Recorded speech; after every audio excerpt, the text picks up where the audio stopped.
And now, it's Booze News Tonight, featuring your hosts, the Social Distance Drinking Club. Ladies and gentlemen, Adam, Brett, and Yusuf. Hey, voila! We're back. This is fun, except for we're once again missing one of the people in the intro. The intro's a liar. It keeps lying to us. Why does it do this to us? The intro's happened twice, I think, and it's lied both times. I dare say it's fake booze news. Fake booze news, indeed. Fake booze news, indeed. The problem is everyone trusts the media, and if we are lying to people for booze news, people might lose trust in the media's integrity and honesty. And hey, can I just say, look at Adam Green. That looks like a newspaper man. I love these. But Christian Bale looks terrible right now. Screw you guys. Well, one year for Halloween, this was back when I was actually like a journalist. I'm like, I don't do Halloween costumes. Like, I'm going to dress up as a newspaper reporter. So I got a hat and I stuck like a piece of it that said press on it. I walked around with like a water gun camera and a notepad. That was great. Water gun camera and a notepad. Oh, man. Well, thanks for joining us, guys. It's another episode of Booze News, not Booze News. I swear to God, when the Halloween episode comes around, we're going to do a Booze News episode, and I'm going to make it sound like really regal. It doesn't even match completely off in totality. That was a lot of interesting news, industry news this week, and not industry news, but related to. With that being said, we also know who's going to the Super Bowl, right? Which is... Well, I mean, no, not people-wise. I meant teams, but yes. You're going. See, but we know who's going to the Super Bowl. But we also found out that, one of my favorite things about the Super Bowl is Super Bowl ads, right? We always wait to see them. It's half the reason some people watch who don't even care about football. But this year, big brands have opted out of Super Bowl ads. And it is the first time we're seeing this for the most part. Brands like Budweiser, Coca-Cola, Pepsi, and Hyundai, according to an article in Yahoo Sports that I'm looking at right now, and I called it Yahoo. Is it Yahoo or Yahoo? Is there a way to say that? That's right. Not Yahoo. Not Yahoo. Yahoo. Not Yahoo. But yes, according to this article here, those brands have decided not to advertise in the Super Bowl. And usually they had either the most passionate ads, or I thought some of the funniest ones too that we saw, or a series of them, one for every quarter in the past. So not that this is for nothing. Obviously, they got plenty of publicity by saying that they're not going to advertise. So it probably did them just as much good. And also a little bit of community effort in not doing so. But I started looking at ads from different beer companies or beverage companies and big brands. And for some reason, we seem to have missed something that came out last year. Around the same time we were doing the show, and you guys made fun of my Boston accent. But it would seem that there was an ad about your cousin from Boston? Wasn't there the one with parking and Mark Wahlberg, and they're all yelling at each other, and John Krasinski, I think, right? Yeah. Well, this was instead a Samuel Adams advertisement about your cousin from Boston. And instead of talking about it, let's take a look. Wedding day, huh, boys? Been there, done that. Twice. Your cousin from Boston. 3 times if you count Chrissy. Chrissy's right there. Oh, where's the ally? Fair enough. Karen, I'm just gonna say what everyone here is thinking. You look smoking. Total smoke show. Right, Mikey? You know what I'm talking about. You guys used to date. And they never did find his finger. They had to close the pool for an hour. Where you want me? Here? Okay, you're the artist. Steak tartare, medium well, please.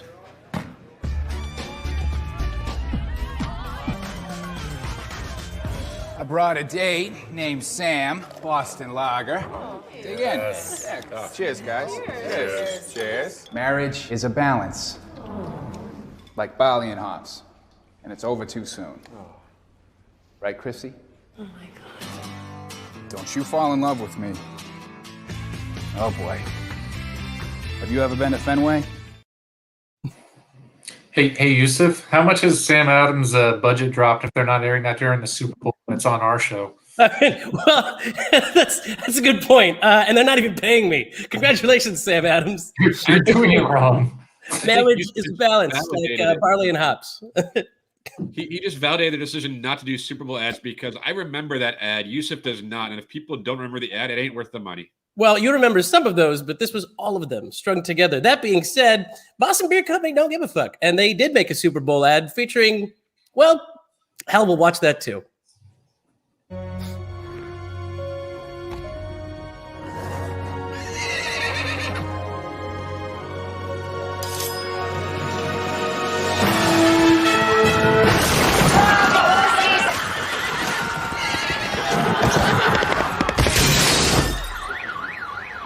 Whoops. Your cousin. From Boston. I did not see that coming. Anyway, Sam Adams Wicked Hazy IPA. Juicy, right? Can we not tell my mom about this? You're welcome, Sam Adams, but also thank you, because the beginning with this beautiful fanfare and this wide shot of the Clydesdales lit so well turned into exactly what I would expect from a Sam Adams commercial. They're taking a jab at a competitor and making it funny and sticking to their cousin's sal like that. That's great. Like that's a fantastic ad.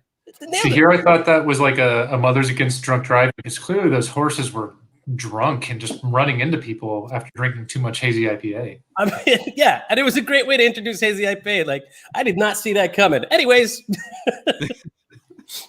I like that. Do you think, Yusuf, did that article say why they're spending their money on vaccine awareness or something, right? Because I know there's been a lot of talk in Super Bowl ads. Like we see them all online, whether it's Twitter, YouTube ahead of time. So it's like they still get their, like you can make an ad, not purchase the space during the Super Bowl and still get that ad out there and make it go viral. Like not having the Super Bowl does not mean they're not going to get their brand out there. You know, I'm glad you asked. Of all the places, I grabbed this from Men's Health actually, but they did do this because they thought it was kind of funny, I'm sure, and it promotes their new IPA. But also, Sam Adams has been doing a lot. Obviously, the whole industry has lost a ton of money in the last year.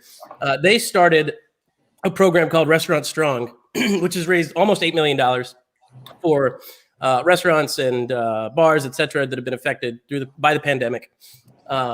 So they reallocated the money spent on their Super Bowl commercial slot, donating that to vaccine awareness campaigns. That's what everybody else did. Sam Adams is donating to help restaurants and bars again. So I guess they did plenty. They were like, screw it. This is too good to not take up the opportunity. I wanted the value though. Like obviously people aren't going to be getting, or they shouldn't be getting together to have big Super Bowl parties this year, which means maybe you're more likely to watch the ads because you're just at home. But also you don't need to spend the money on Super Bowl ad space. It's not as prestigious as it used to be, I don't think. Agreed. Now I thought I laughed at that. I don't know if you guys laughed at that, by the way. The humor at that I thought was good. Oh, it's hilarious. But whoever wrote this article, the last line, the joke goes down like flat and dry beer. In short, it's just wicked dumb. I disagree, author. I disagree. Let's find out. Men's Health, you need a better editor. Shame on you, Josh St. Clair. Josh St. Clair. There we go. Today, I thought it was great. Objectively hilarious. It's not going to make me go get that beer, but I enjoyed the ad. Yeah. I mean, I'd try the beer. What's wrong with that? Oh, I'm not saying I wouldn't try it. It's just it doesn't make me want to go get it. It makes me want to watch that ad again and keep laughing. Fair enough. Now, Adam, you found something interesting. In the past, we've talked about the Beer Bandit. Still don't know who he is. But the Beer Bandit has been caught? Yeah, I saw this article, and I know the Beer Bandit struck your house early in the pandemic. Yes. So this guy does not look like the same Beer Bandit. Just saying. But I saw this article, which was caught in Florida because everything dumb happens in Florida. Yes, Florida man bandits beer. Apparently, he was involved in 7 thefts of booze out of South Florida stores. Like deputies spot him carrying cases of beer outside Tamarack, Florida drugstore. Like, that's just terrific. No, I don't think it's fair that he was charged with 11 charges, including petty theft and cocaine possession. It's South Florida. Any given person on the road possesses cocaine in South Florida. Like everybody. That's not fair. But he admitted to stealing the beers after he was taken into custody. So I wonder what he stole. Like, how bad would you feel? It's like he stole like Coors Light or something. That would be really bad. It would be much better if it was like a shipment of really fancy, like special ordered Belgian beers. That would make sense. It was Milwaukee's best. Damn it. It's one of those was it worth it? Really? Like, whoever robbed you was the same beer bandit from your house. I assume they got some good stuff. From my house? Oh, yeah. For some reason, it's just, and I think they keep coming because the beer fridge just keeps dwindling. I don't know what's going on. And the camera just doesn't work. It seems to have like 15 seconds of just goes dark for when that's happening. Who knows what happened? Nobody knows. You also found something a little interesting and not surprising. 1 in 4 Louisianans would choose alcohol over exercise. I think that might be a 1 in 4 everybody. Yeah, I mean, it's Louisiana also. I'm just saying. I don't know much about this story. I was just scouring for links, but basically they did a survey. Like 23% of respondents in Louisiana admit that they would ditch exercise if it meant that they could continue drinking in January. So it's like they don't believe in resolutions other than drinking more. Those are my kind of people. I can say with confidence that I have had more drinking days than exercise days in 2021. And in 2020, in 2019 as well, and in 2018. I don't know if you guys are seeing this also in the article that says, whereas like Louisianans were like, we'll drink, it says on the other end of the spectrum is Arizona, which appears to be the state most set on maintaining a dry January. 90% of respondents indicate they choose their health over a hangover. Like, that's not fair. Like, no one wants a hangover. It's Arizona, man. Their bikini bodies are made in January, Adam. That's what they're learned about in Scottsdale. You would know. None of us are doing a dry January. Did anybody do a dry any month? I did a dry Tuesday. That's good. That's like meatless Mondays and fish fry Friday. Just dry Tuesday. I call it Tequila Tuesday. It's Mezcal Monday, Tequila Tuesday, Wet Your Whistle Wednesdays. I mean, I'm not gonna lie. Working, doing a lot of Zoom meetings and being on camera all day at work makes it a lot less tempting to, have a beer at lunch. Why not? That's what these cups are for.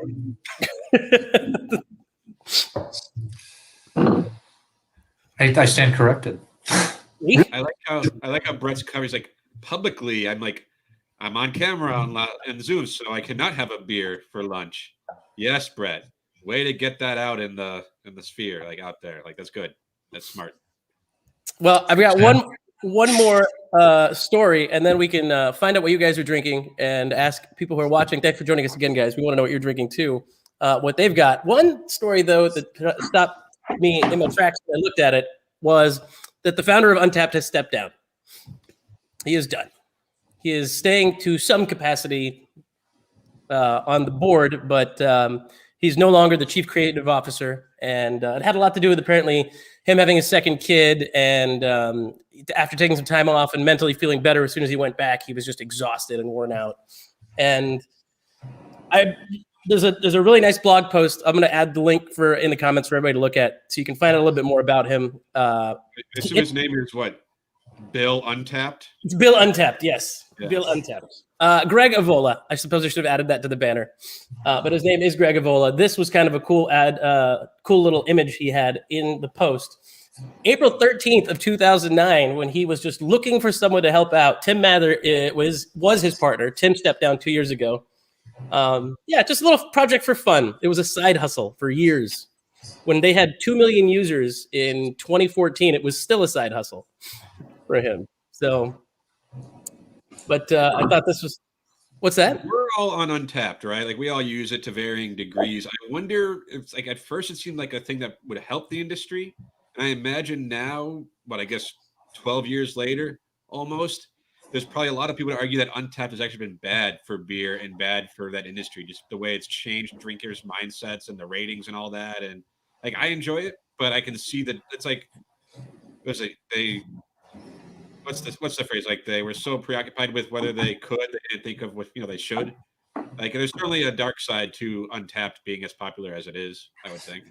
Did you just compare Untapped to Jurassic Park? I mean, with great power comes great responsibility, Brett. Now, what's kind of a bummer is I didn't know about beer memories. Have you guys ever heard about it before? I've never had a memory after drinking beer, so no. Well, I've heard beer memory holes where the memories disappear. Beer Memories was another one of his projects, and people had it. It was another social platform where it brought up your memories of what you've checked into and with who and whom you tagged and where you were from Untapped and saved them somewhere. Oh, at least someone knows what you were drinking, because Except you. Well, that's fair. And he's shutting it down, which is a bummer because it wasn't really done. So they're archiving it and closing it completely. Yep. Man, that's disappointing because I was really looking forward to the 4th anniversary of the first time Yusuf checked into a beer with a grade above 3.0. Didn't we have to actually do some digging to find the last time I checked into something more than over a 4? And you're the problem. It's like, you drink this beer. Oh, this is the best beer I've ever had. This is amazing.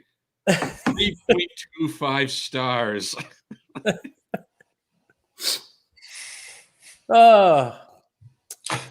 We did have some actual news, right?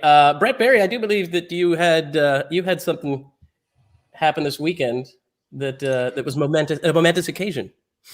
Yeah, so it actually started kind of Friday, where my fiance Ellie and one of her coworkers was able to be fortunate enough to sign up for one of the volunteering at one of the mass COVID vaccination sites. And as such, they got the first dose. And then I was like, oh, we should try to do that. She's a public defender. She has to still interact with the public. So it was a concern for us. And then Saturday, a spot opened up and I was able to last minute go sign up, and I got to go volunteer at the same clinic or same site on Sunday. So I rolled up there at 7 a.m. in the dark and in the cold and rain and volunteered all day, stood out there in the hail. And by the end of the day, the volunteer coordinator had me being the lead out there and on the walkie-talkie. And it was a really rewarding experience and very surprisingly emotional. When you're like, I was helping do the screening of people for like allergic reactions as they were driving through. It's all drive-through stuff. But like, it is quite an emotional thing to see just hundreds of people face to face asking them these questions, and they're nervous / excited / driving by and waving and saying thank you to every person that was lined up because they had like 8 of those people, so they could do batches of 8 cars at a time, thanking every volunteer out there, and hearing the intense when a car full of people and the nurses would all cheer as they all got their injections. It was very rewarding in that sense. And also, a reminder of just the hard times of like some people that are bringing along their elderly parents and asking me if they could get, and if there was extra ones for them because they're trying to get through those things. But it overall was a fantastic experience, and it's to be able to, getting the first dose of the vaccine was just the cherry on top, because it was a really surprisingly emotional thing, and knowing that every one of those little injections was a little win against the pandemic and coronavirus. It's hard to explain, but I was very grateful to be able to do so, and basically told them if they ever need a last minute volunteer, and I don't want to get in the way of somebody being able to volunteer and get a thing, but I would go if I was able to and volunteer as much as I could. And you didn't go with the intention of expecting to get a vaccine. It's not guaranteed, and they tell you that at the beginning. Right. I thought it was likely, and honestly, like the lady most of the way through the day was like wanting to make sure that I got one because I was out there, and I stayed out there last. And she's like, "I don't want you to be she was relying on me. Like, I want to make sure I get you and ask me the questions early, because like they were trying to shut it down when the storm was hitting, and I was literally out there trying to like do a lot by myself while getting hailed on, and then they're like, "Hey, you got to come back and do this." But it was super well organized. And like I said, a shockingly emotional kind of day and very, very rewarding, but very exhausting. Well, thank you for and to everyone who volunteers right now during this time, and all of our frontline workers. Thank all of you for everything you are doing. Fingers crossed. Man, we're just so much closer. Did you just pop open some good booze to celebrate? Is that what I see you doing over there, Adam Green? That's what I started with, and I finished it. So I'm going to have more because we haven't even talked about what we're drinking. So we are indeed. With that being said, Adam, also you stumbled upon a little piece of information. Alcohol may affect your response to the vaccine. Yeah, I think someone shared this on our chat like a little while ago, just about how and it's kind of like everything with COVID, we're still learning. And there's been some studies like maybe drinking a lot, when you have when you get the vaccine, diminishes its effectiveness, which probably not terribly surprising. Like I don't think you have to be a scientist to understand that drinking a lot of booze could be, have a negative impact on your health. But, in terms of this right now, like Brett, you got the vaccine, it's like, it's one of those things that just makes you think a little bit, because if you are able to get the vaccine, you don't want to waste it. You don't want to do anything that's going to ruin it, that's going to mitigate its effectiveness, because obviously you're getting it for a reason. So if it takes 2 weeks without booze, the first week before the vaccine, the first week after, just to have the vaccine and be good, whatever it is, I imagine most people would do it, or they should do it anyway. I mean, Louisianans, we know that, but so this seems like a good answer here. This says you need to have your immune system working tip-top to have a good response to the vaccine. So if you're drinking the night before or shortly afterwards, it's no help. All right, so we take a couple of days off before and a couple of days off after, and you're good, right? Yeah. I mean, in theory, but they're still learning. Everything is all this is the first time they're doing it, which is kind of cool. But that just makes sense, though. To be fair, I did ask people while I was about to get my shot if it was going to impact things, and they were joking with me. It's like, oh yeah, just you can do shots, but just no beer. Basically, they're insinuating that I think it's more of a heavy drinking thing. I wonder if it says more about the Russians or the English here when the UK says the night before and shortly afterwards, and the Russians with their Sputnik 5 vaccine said that you should abstain for 2 months. You can look at this in two ways. On one hand, don't drink any alcohol, but on the other, drink so much alcohol that the virus can't survive in your body. Yeah, I mean, that's probably how some people still haven't gotten it, right? they just never stopped going to the bars. They just kept going. Their bar stayed open. Yeah, exactly. The developer of the vaccine in Russia did say that is too extreme to take 2 months off. I have a feeling the Russian health officials were just like, too much drinking in Russia, use vaccine as excuse. So that's it. You did it. My Boston accent, was it good? That was great. Yusuf, I thought you were going to say in Russia, you infect COVID.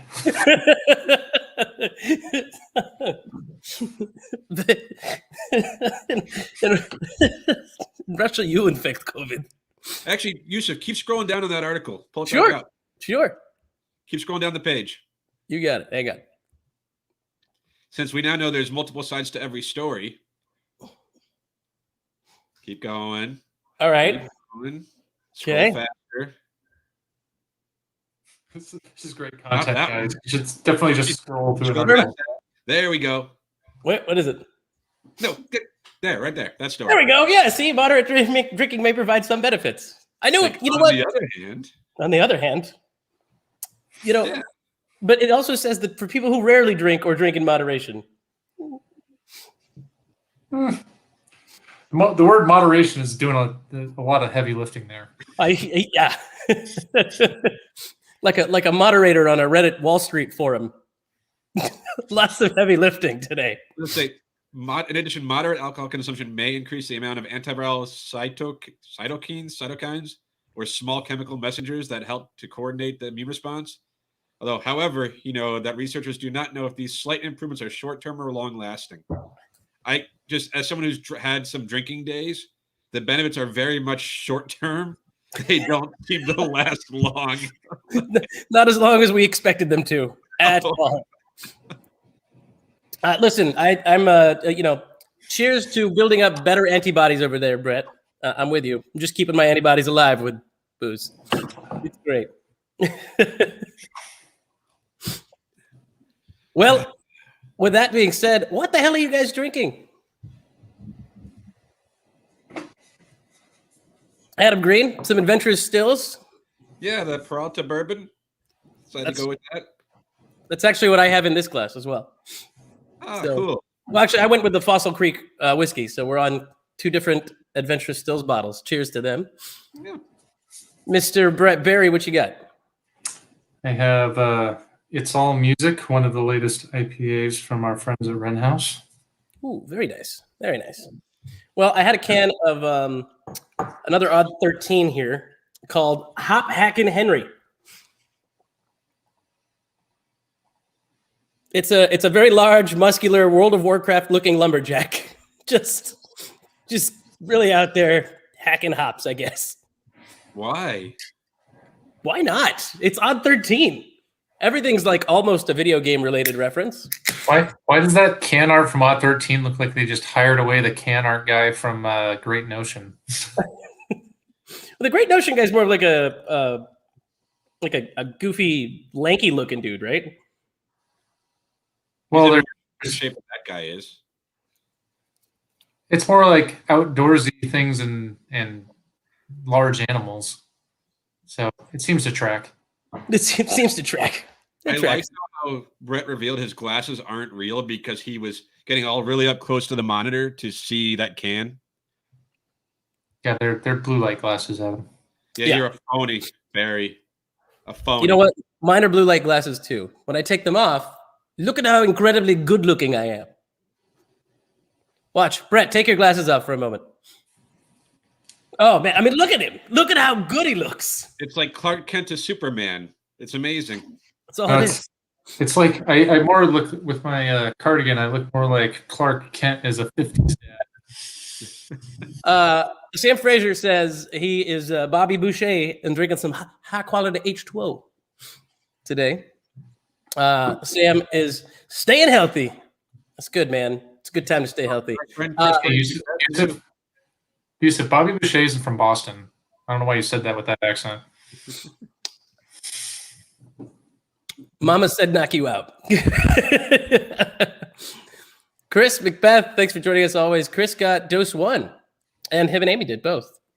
He was, if I recall correctly, and I know you've told us all this on the interwebs publicly, Mr. Macbeth, he was in the car with Amy. Amy is a teacher, so that is good stuff. And yeah, drink some water, but apparently also have like a little bit of booze, according to this, just a little bit. Like just on the other hand, you could, I mean, just who do you trust, man? Don't trust the Russians. The Russians are the ones said don't drink. PJ says glasses. Yeah. PJ says mine are not blue light glasses, and I'm always incredibly good looking. It's true. I mean, PJ says he has real glasses, but that didn't help him from not walking into my pool one time. Something I still wish we had a video of, which would have been fantastic. That was a lot of fun. That sounds like a good time. Maybe several good times pre-Rhoda at the Barry poolside party. That I wasn't invited to, apparently. So cool. You were probably working or something. Doesn't sound like that. I was gonna say that story doesn't check out. I'm trying here, guys. I'm trying. I do want to show you guys something I got for my birthday that is booze related and pretty freaking awesome. Check out this custom decanter, like whiskey and glassware set. It's got my name on it. That's neat. That's really cool. Yeah. Now I know what I'll get all of you guys for your weddings, respectively. The same exact thing. You know, I appreciate the thought, but I'm not sure Adam and I would like a decanter and glassware set with your initials on them. Not with my initials, you jerks. See, it wouldn't. Think about how cool it would be, and then we all exchange one glass, so everyone has a glass with their initials at the other person's house. I was thinking here. That actually does sound pretty cool. It's like when some of the breweries that have like the mug that it's just like yours at the brewery. Yeah. So we all have memberships to each other's home bars. Is that how this would work? Oh yeah, I'm definitely putting a lock on the bottle depending on what's in there. Yeah, are you guys aware of the membership fees for membership at my house? 1 bag of grain-free cat food and 1 case of organic cat food wet. Also a box of Cheez-Its. I thought that was a perk of membership because I go over and eat the box of Cheez-Its when I get there. For anyone curious, if ever there were a nuclear fallout, if you're anywhere near Brett Barry's house, you will probably survive for quite a while on a ration of 5 Cheez-Its per day. 5 Cheez-Its per day. You could survive 20 years. I'm not doing didn't do a dry January, but I might for a second straight year do a Cheez-It free February this year, which means I'll lose like 10 pounds. I will come over and grab some of those Cheez-Its from you to just limit. I will keep them safe at my house. There's not that much, man. There's only like half a box in the pantry right now. Oh, okay. All right. Well, you should go buy a lot of Cheez-Its and then I'll come get them from you and keep them at my house, okay? Why don't you just ask me to buy you Cheez-Its? No, because then I'll just bring them to you as your congratulatory you survived and didn't eat Cheez-Its. It makes sense. Sam Frazier did water and sugar-free Red Bull? Fair enough. Okay. I think he's talking about what's in my pantry. Oh, fair enough. Okay. Or did he do water with a booze chaser, as he commented? I'm confused, Sam. Can you just tell us what you're drinking right now? Just clarify. Water. You said that earlier. But then he said water with a booze chaser. Yeah, that's true. I'm confused. So much confusion. Yeah. Have you guys made your Super Bowl pick yet? Not. I haven't made my pick yet in the Super Bowl. Interestingly enough, I have been unscathed in my 2-strike football survivor league, and it has lasted all the way to the goddamn Super Bowl for me to just win my damn league again. And I unfortunately, in the playoffs, it starts over and you can only pick each team once. And both of my teams are in the Super Bowl, so I'm finally getting that first strike come hell or high water. But Brett, so for the Super Bowl, like other teams other guys who are left probably have a miss already, right? Everyone else has a miss. You don't. So if only someone can tie me, and only if Tampa Bay wins, because he can pick Tampa Bay. But what if you pick Tampa? Everyone should take the Chiefs. The Chiefs are the best team. So if you take Tampa Bay, you can't lose, assuming the guy takes the Chiefs, right?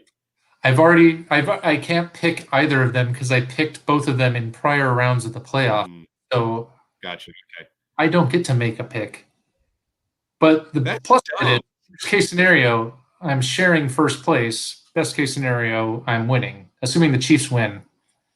Pick 'em leagues, like Sarapul should not go to the Super Bowl. That's stupid. That's really dumb. Like you should be able to make a pick. Like you should have to.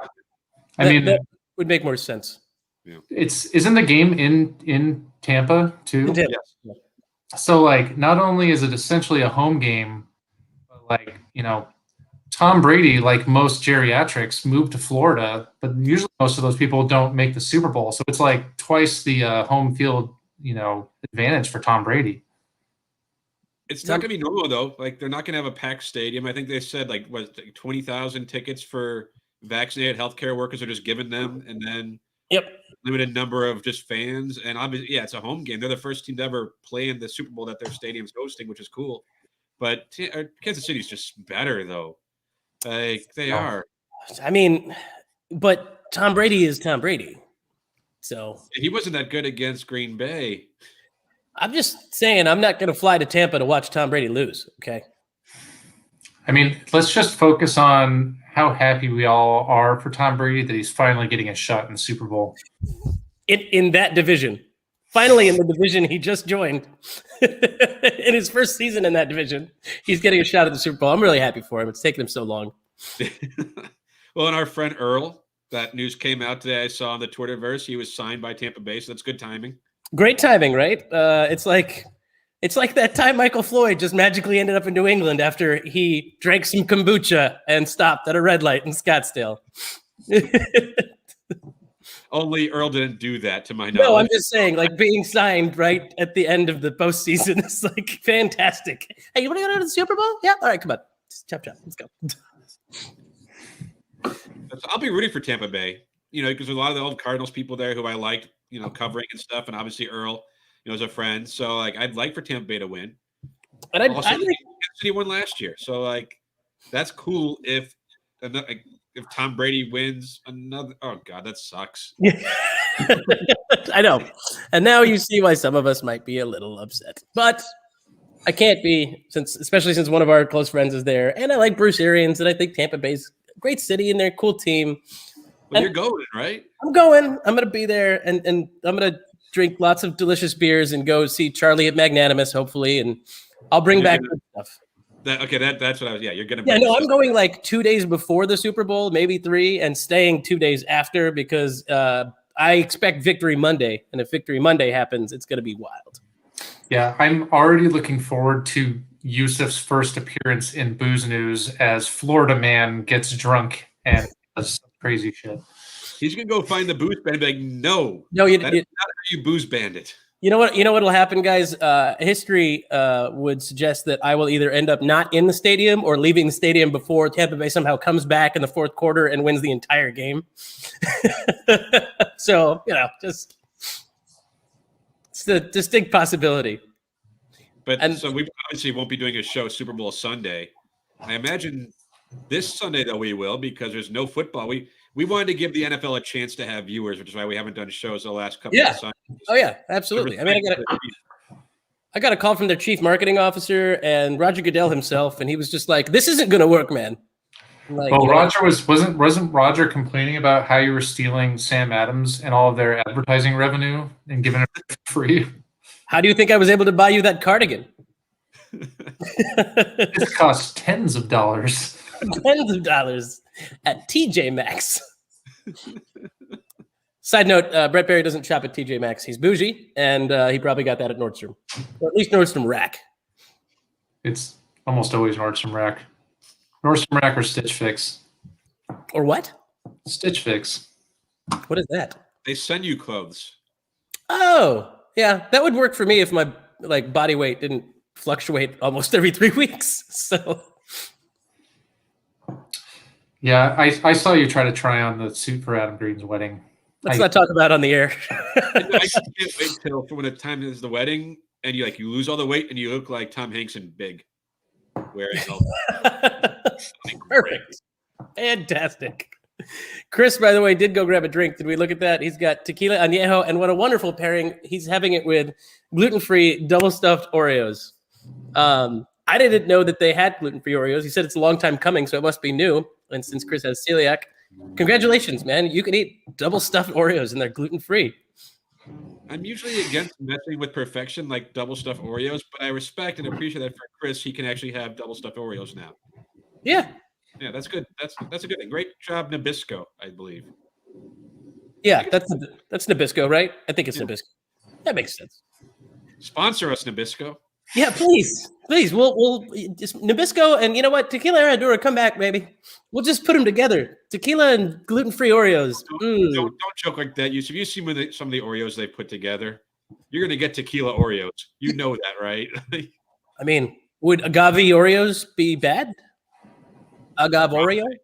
They probably would be, actually. Yeah, they probably would be. And on that note, thank you guys for joining us. We will be here on Sunday for another episode of Social Distance Drinking Club. I'm Hop Hackin' Henry.